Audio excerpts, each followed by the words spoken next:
नमस्कार। UP global summit 2023 का आगाज हो चुका है। लगता है प्रदेश की तकदीर और तस्वीर बदलने वाली है।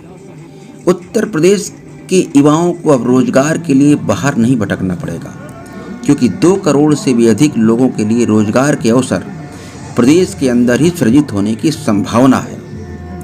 लखनऊ के वृंदावन सेक्टर 14 में आयोजित यूपी ग्लोबल इन्वेस्टर समिट 2023 में देश विदेश के उद्यमियों का जबरदस्त मेला लगा हुआ है।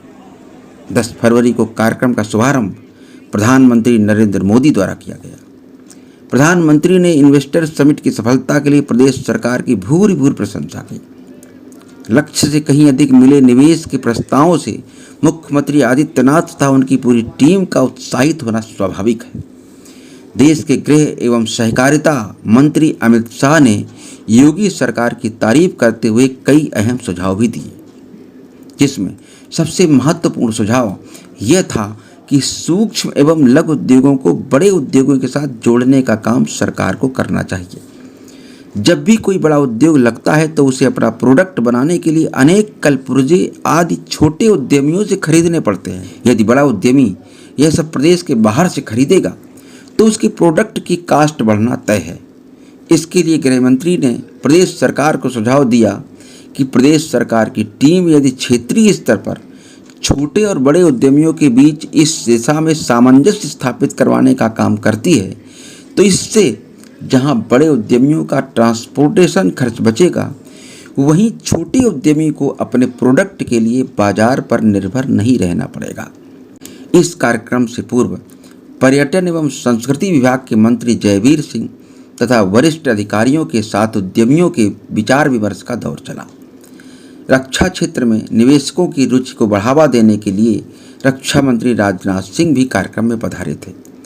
10 फरवरी तक सूक्ष्म से लेकर बड़े निवेशकों तक से 32,91,000 करोड़ रुपए के निवेश के प्रस्ताव सरकार को प्राप्त हो चुके हैं, जो अपने आप में अति महत्वपूर्ण बात है। इससे न केवल प्रदेश के आर्थिक ढांचे में आमूलचूल परिवर्तन के स्पष्ट संकेत दिखाई दे रहे हैं, बल्कि रोजगार की भी अपरिमित संभावनाएं परिलक्षित हो रही हैं। योगी आदित्यनाथ का दावा है कि प्रदेश सरकार बेहतर कानून व्यवस्था तथा अच्छे इंफ्रास्ट्रक्चर के बल पर उद्यमियों का भरोसा जीतने में सफल हुई है, जिसका परिणाम यह है कि न केवल भारतीय अपितु विदेशी उद्यमी भी प्रदेश में बड़े पैमाने पर पूंजी निवेश करने के लिए आगे आए हैं। पहली बार सत्ता संभालने के बाद योगी सरकार ने वर्ष 2018 में इन्वेस्टर समिट का आयोजन किया था। तब सरकार को 4.68 लाख करोड़ रुपए के प्रस्ताव प्राप्त हुए थे, लेकिन 2023 में लक्ष्य से कहीं अधिक प्राप्त हुए निवेश प्रस्तावों ने प्रदेश सरकार का उत्साह कई गुना बढ़ा दिया है। यह सब योगी आदित्यनाथ, उनके मंत्रियों तथा अधिकारियों की कड़ी मेहनत से ही संभव हुआ है। इसके लिए मुख्यमंत्री, उनके मंत्रियों तथा अधिकारियों ने देश तथा देश के बाहर रोड शो एवं निवेशक सम्मेलन का बड़े पैमाने पर आयोजन करके उद्यमियों को प्रदेश में न केवल सुरक्षित वातावरण देने का आश्वासन दिया, बल्कि हर तरह की सहायता कम से कम कानूनी औपचारिकताओं के साथ देने का भी वादा किया।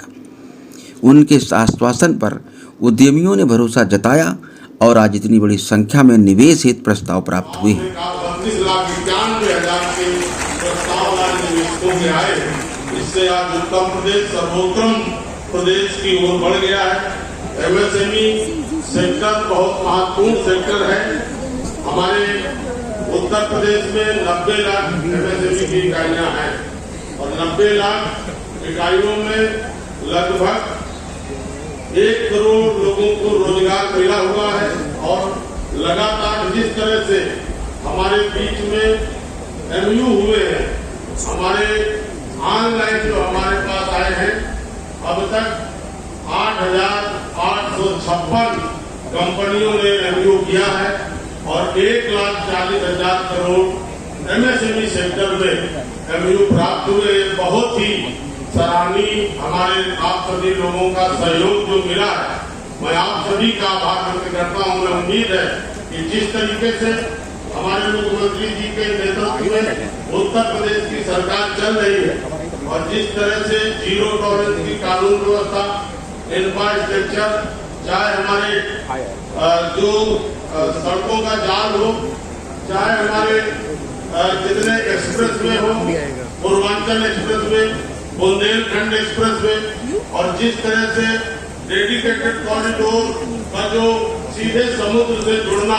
और उसमें कानपुर से लेकर के जो एक हब पूरे उत्तर प्रदेश में बना हुआ है, तो चाहे एयरपोर्ट जितने भी अयोध्या से लेकर जेवर एयरपोर्ट, अंतर्राष्ट्रीय हवाई अड्डे, जिस तरह से चारों तरफ डेवलपमेंट हो रहा है इंफ्रास्ट्रक्चर का, चाहे रोड कनेक्टिविटी हो, चाहे रेल कनेक्टिविटी हो, और चाहे एयर कनेक्टिविटी हो, और ये 24 करोड़ का प्रदेश संभावनाओं का प्रदेश है।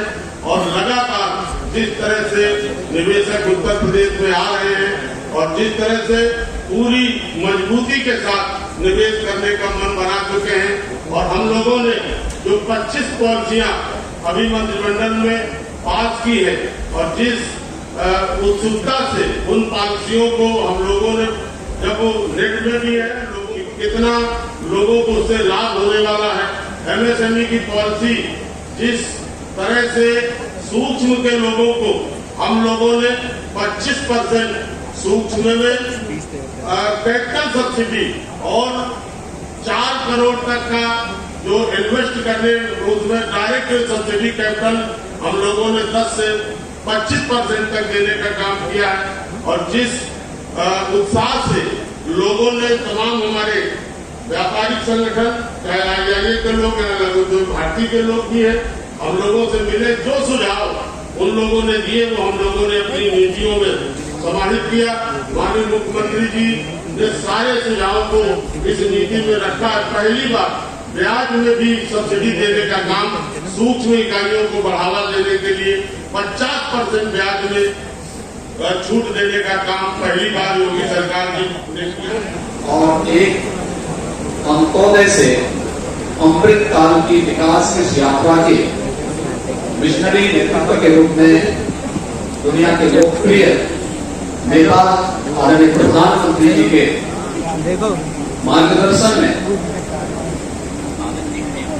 इन 4 महापुरुषों के एक समन्वय के रूप में जो एक व्यक्तित्व हम सबके सामने देखने को मिलता है, जिनके ऊपर देश के अंदर आजादी के अमृत महोत्सव वर्ष में हुए बड़ा कार्य आदरणीय प्रधानमंत्री जी ने जो विभिन्न प्रकार के कार्य किए, वह आत्मनिर्भरता के लक्ष्य को प्राप्त करने की दिशा में जिस कदम को आगे बढ़ाया था, उसमें सहकारिता की अपनी बड़ी भूमिका है।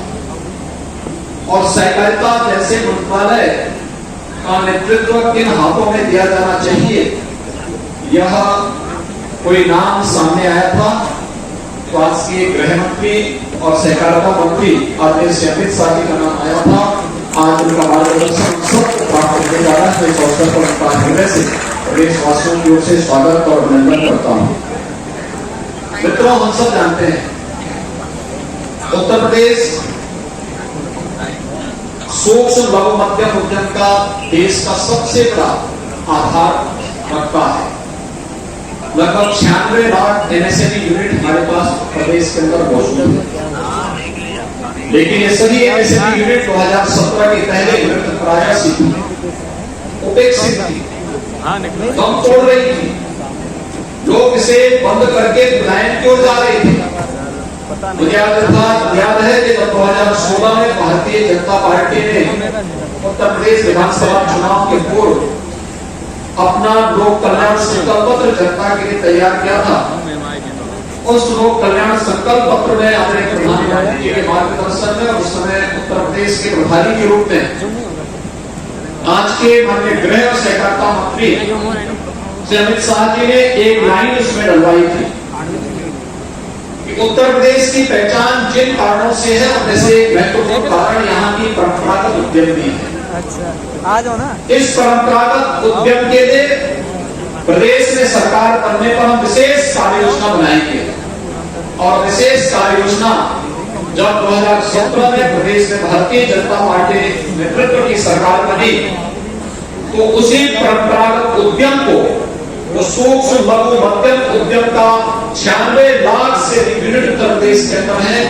इसे प्रोत्साहित करने के लिए जिस एक योजना को सरकार प्रदेश के अंदर लेके आई थी, गवर्नमेंट सरकार लेकर के आई थी, वही आज कहाँ गया भाई? पीछे में। वन डिस्ट्रिक्ट वन प्रोडक्ट के रूप में आत्मनिर्भर भारत की वो आधारशिला बनी है। माननीय प्रधानमंत्री जी के मार्गदर्शन और उनकी प्रेरणा से आज प्रदेश की लोकप्रिय योजना बन चुकी है और जिसने उत्तर प्रदेश के एक्सपोर्ट को लगभग दोगुना करने में सफलता प्राप्त की है। मुझे याद है कोरोना कालखंड में क्या बोला है? बड़े पैमाने पर प्रदेश से जेब रख ले। क्यों? प्रदेश में कामगार और श्रमिक आ रहे थे ठीक है, कल तो मिला। और कामगार और श्रमिक के बारे में हर व्यक्ति चिंतित था कि वास्तव में एक तरफ कोरोना महामारी और दूसरी तरफ चलता है भाई। 40 लाख कामगार और श्रमिक कहां जाएंगे। उत्तर प्रदेश जैसे राज्य की क्या स्थिति होगी। उन स्थितियों में उत्तर प्रदेश की एमएसएमई यूनिट में काम करने वाले उसके जो संचालक हैं, उस समय बहु भारती जैसी संस्थाओं ने, IIA जैसी संस्थाओं ने आगे आकर के जब सरकार के साथ और संगठन के साथ मिलकर के कार्य करना प्रारंभ किया, परिणाम हम सबके सामने था कि 40 लाख लोग उत्तर प्रदेश में आए। उनकी स्किल मैपिंग उत्तर प्रदेश में घुसते ही कर दी जाती थी और किसी न किसी एमएसएमई यूनिट में उन्हें हम लोग अनुरोध करते थे, अपील करते थे कि इन्हें भी 1 या 2 हर यूनिट अपने साथ जोड़ देगा तो उत्तर प्रदेश में 40 से 50 लाख लोगों को या 1 करोड़ लोगों को हम आसानी से अपने यहाँ जोड़ करके उन्हें उनके रोजगार से जोड़ सकते हैं। और कोरोना कालखंड में एक विशाल नेटवर्क को हम लोगों ने प्रदेश के अंदर विशाल जो मैन पावर थी, जो उन प्रदेशों से प्लान कर रही थी जहां पे कई दशकों से काम कर रहे थे, उत्तर प्रदेश में ही उन्हें कार्य करने को मिला। उत्तर प्रदेश में एमएसएमई के माध्यम से उन्हें रोजगार भी उपलब्ध करवाने का कार्य किया। आज उत्तर प्रदेश का एमएसएमई का जो क्लस्टर है अलग अलग क्षेत्रों में बेहतर कानून व्यवस्था, एमएसएमई का एक बेहतरीन बेस, लैंड बैंक और ईज ऑफ डूइंग बिजनेस के आदरणीय प्रधानमंत्री जी के विजनरी नेतृत्व में कार्यक्रम को आगे बढ़ाते हुए उत्तर प्रदेश जिस एक अभियान को लेकर के चला है, आज उसी का परिणाम है कि बड़े पैमाने पर वैश्विक बिजनेस ग्रुप आज उत्तर प्रदेश के अंदर निवेश की तरफ आकर्षित होने के लिए आए हैं और उत्तर प्रदेश की एमएसएमई बेस को नया आयाम देने के लिए सहकारिता आंदोलन के स्वरूप में प्रभावी भूमिका का निर्वहन कर सकता है। इन सभी मुद्दों पर चर्चा करने के लिए, आत्मनिर्भर भारत की परिकल्पना को साकार करने के लिए एमएसएमई और सहकारिता कैसे महत्वपूर्ण भूमिका का निर्वहन कर सकता है, यह सब तय करने से भी आज का यह संगोष्ठी और यह ग्लोबल इन्वेस्टर समिट एक बड़ी भूमिका का निर्वहन कर सकता है। अपने बहुमूल्य समय में से देश की संसद की व्यस्तता, कार्यक्रम के बाद आदरणीय गृह मंत्री जी का यहाँ से अलग कार्यक्रम दूसरे राज्यों में भी लगे हुए हैं, उन सभी व्यस्तताओं के बीच में आपने ग्लोबल इन्वेस्टर समिट के प्रति अपनी शुभेच्छा व्यक्त की और उस दृष्टि से आज आपका मार्गदर्शन और आशीर्वाद इस ग्लोबल इन्वेस्टर समिट को प्राप्त हो रहा है। मैं आयोजन समिति की ओर से, प्रदेश की 25 करोड़ जनता की ओर से एक बार फिर से माननीय गृह और सहकारिता मंत्री जी का आज के ग्लोबल इन्वेस्टर समिट के एमएसएमई और सहकारिता से संबंधित इस संगोष्ठी में हृदय से स्वागत और अभिनंदन करते हुए कि और आप सभी उपस्थित जितने भी स्टेक होल्डर एमएसएमई और सहकारिता से जुड़े हुए हैं उन सबको हृदय से धन्यवाद देता हूं। इन्होंने इस सेक्टर में विशेष प्रयास करके यहाँ पर भी निवेश की संभावनाओं को आगे बढ़ाने का कार्य किया है, जिसमें से 1,40,000 करोड़ रुपए से अधिक के प्रस्ताव हमें अकेले एमएसएमई सेक्टर में प्राप्त हुए हैं। मुझे पूरा विश्वास है कि आप सबके सहयोग से उत्तर प्रदेश में चलते हैं। एक विजन के साथ साहस का परिचय कराते हुए उत्तर प्रदेश के अंदर निवेश लाने के लिए ग्लोबल इन्वेस्टमेंट समिट का जो आयोजन किया है अभी सिद्ध हो चुका है कि सफल हो चुकी है। आज सुबह प्रधानमंत्री जी ने इसका शुभारंभ किया है और मैं मानता हूं कि ये 3 दिन उत्तर प्रदेश के आने वाले 3 वर्षों के लिए बहुत शुभ और फलदायी होने वाले हैं, इसका मुझे विश्वास है। मित्रों, किसी भी राज्य के अंदर अगर इंडस्ट्री लानी है, किसी भी राज्य को उत्पादन का हब बनाना है, किसी भी राज्य में इन्वेस्टमेंट लाना है, तो उसकी 5 पूर्व शर्त होती है। पहला, कानून और व्यवस्था की स्थिति ठीक होनी चाहिए। दूसरा, राज्य का इंफ्रास्ट्रक्चर अच्छा होना चाहिए। तीसरा, राज्य सरकार ने इंडस्ट्री और फाइनेंस के लिए अपनी नीतियों का निर्धारण सुस्पष्ट तरीके से करना चाहिए। चौथा, राज्य सरकार पारदर्शी तरीके से चलनी चाहिए। और 5वां, त्वरित निर्णय लेने की क्षमता राज्य के मंत्रिमंडल में होनी चाहिए। और मुझे बहुत आनंद है कि एक जमाना था उत्तर प्रदेश में 5 योग्यता ढूंढने पर निराशा हाथ लगती थी। आज ये 5 चीजें उत्तर प्रदेश शासन ने जमीन पर उतारी। यहां पर कानून और व्यवस्था की परिस्थिति भी ठीक हुई है।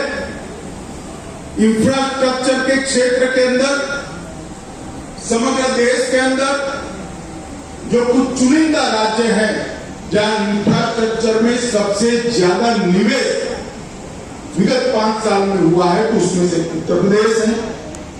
कई सारी नीतियां इंडस्ट्री और बजट के सपोर्ट में बनाई गई है, जिसके कारण कंफ्यूजन का वातावरण आज समाप्त हो गया है।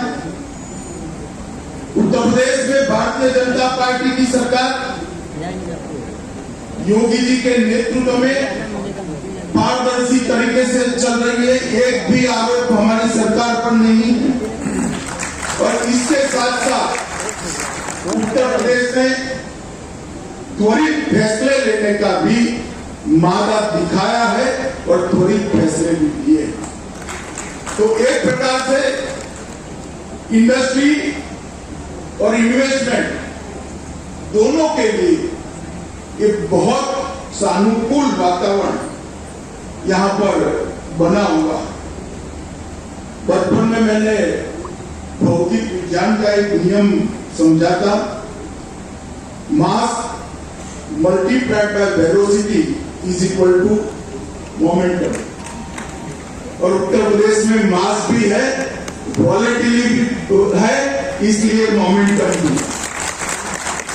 और एक जो परिवर्तन आया है भारतीय जनता पार्टी की सरकार बनने के बाद, इस समग्र देश के लिए शुभ है। प्राप्त जानकारी के अनुसार लखनऊ की वृंदावन क्षेत्र में चल रही यूपी ग्लोबल इन्वेस्टर्स समिट में 40 देशों के प्रतिनिधि सहित 10,000 अतिथि भाग ले रहे हैं।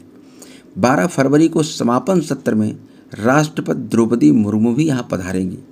लखनऊ के इस औद्योगिक महोत्सव में प्रदेश की आर्थिक तस्वीर बदलने के लिए एक नई इबारत लिखी जा रही है। इससे उत्तर प्रदेश को उत्तम ही नहीं सर्वोत्तम प्रदेश के रूप में पहचान मिलने की संभावना व्यक्त की जा रही है। लेकिन यह तभी संभव है जबकि यह सब व्यवहारिक धरातल पर भी पूर्णतः सफल और सत्परिणाम देने वाला सिद्ध हो। इसकी जिम्मेदारी उद्यमियों से कहीं अधिक सरकार तथा समाज की है।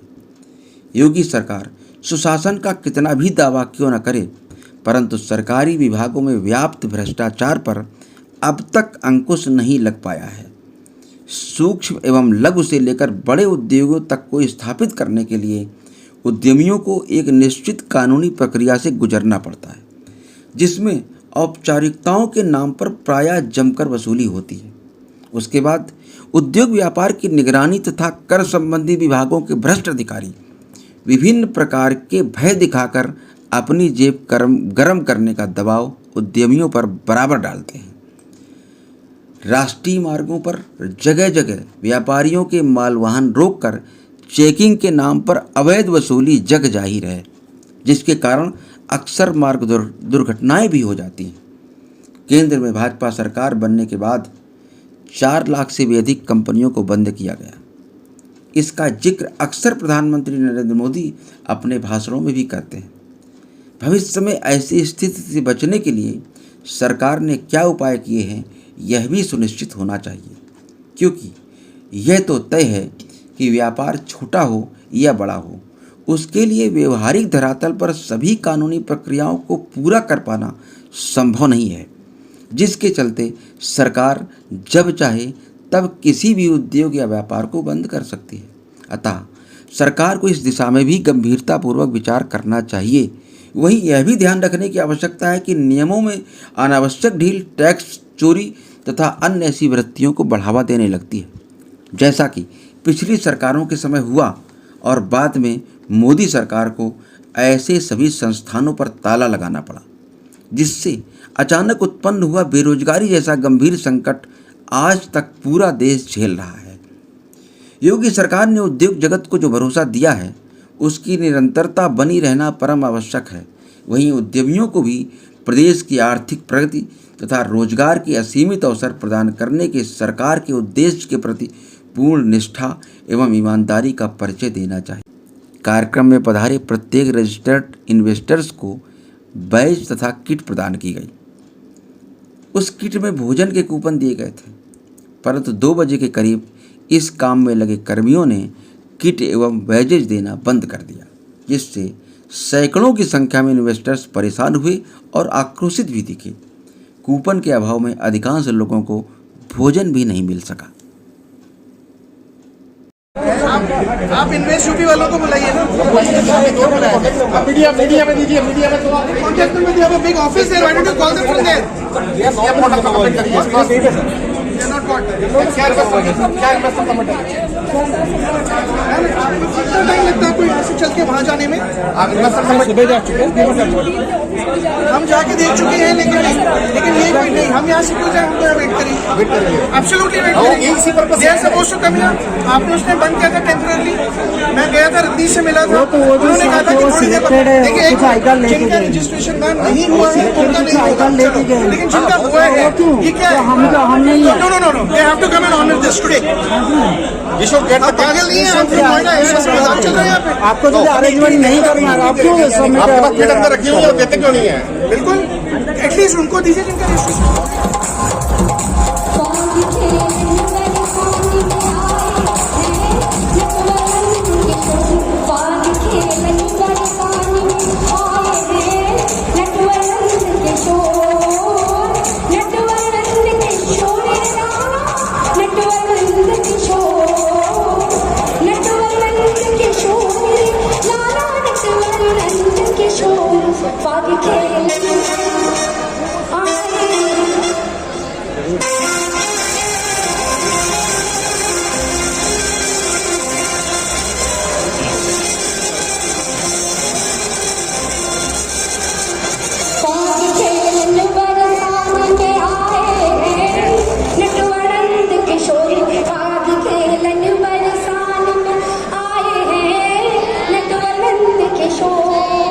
घेर गई सब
आजादी का ये अमृत महोत्सव राष्ट्र की स्वतंत्रता के लिए बड़ी बेटी पर चढ़े अनगिनत बलिदानों और राष्ट्रभक्तों को याद करते हुए उनके प्रति कृतज्ञता व्यक्त करने का महोत्सव है।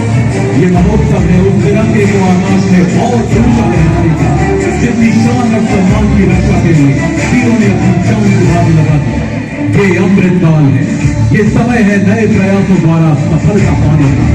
इस अमृत काल के गर्भ में छिपा है भविष्य के स्वर्णिम भारत का सपना।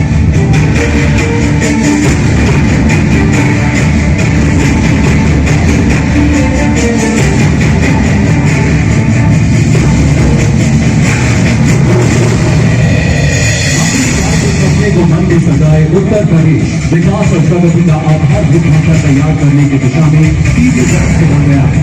उत्तर प्रदेश शिक्षा, फार्मा, स्वास्थ्य, लॉजिस्टिक्स और वेयर हाउसिंग एमएसएमई के हब के रूप में अवतरित हो गया है।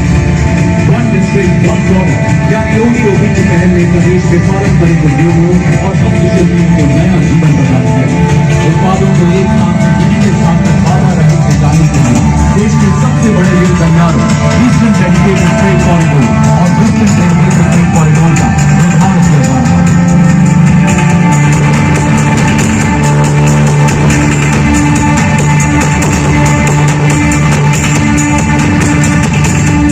भारत का यशस्वी प्रधानमंत्री श्री नरेंद्र मोदी द्वारा समर्थित डिजिटल इंडिया की योजना भारतवर्ष को डिजिटल मिशन पहुंचाने ज्ञान आधारित अर्थव्यवस्था बनाने की दिशा में शुरू की गई एक फ्लैगशिप योजना। डिजिटल विकास और उद्योगों में उपभोक्ता सुविधाओं को सहज बनाने के लिए प्रदेश में टीकाकरण और निवेश लाभ के माध्यम से उत्पादकता को बढ़ावा दिया गया है। आज उत्तर प्रदेश आईटी और इलेक्ट्रॉनिक्स का पावर हाउस तथा डेटा सेंटर हब है। उत्तर प्रदेश में मेट्रो एवं मोनो रेल इस सबको आपस में जोड़ने का काम कर रहे हैं।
समिट में देश के व्यवसायियों समेत United states of America, United kingdom, Canada, Japan, south Korea, Australia, Singapore, Germany, Italy, Netherland, Denmark और यूनाइटेड अरब अमीरात सहित 30 से भी अधिक देशों के प्रतिनिधि हिस्सा ले रहे हैं।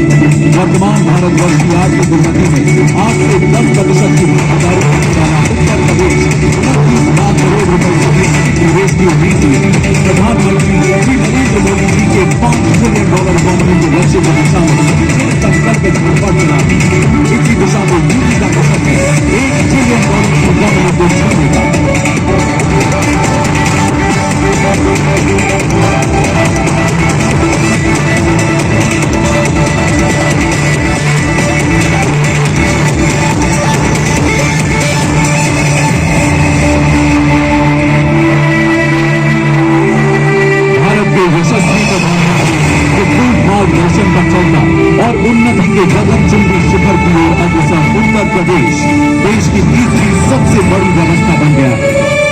संकल्पित मुख्यमंत्री माननीय योगी आदित्यनाथ जी के कुशल नेतृत्व, सुशासन, कानून और न्याय व्यवस्था का ही नतीजा है। विकास की राह में हमें आगे बढ़ते उत्तर प्रदेश की ओर भारतवर्ष की नहीं समस्त विश्व ग्रोथ इंजन की तरह देख रहा है। आइए इस मौके पर इस उद्योग से इस पूरे वातावरण को गुंजा डाले। वंदे मातरम।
जैसा कि आपने देखा पूरा का पूरा डोर भाई बहुत ज़्यादा कमाल का था। वीडियो को लाइक कर दीजिएगा और चैनल को सब्सक्राइब कर लीजिए। कमाल की वीडियो देखिए। तो पहले जय हिंद, जय भारत।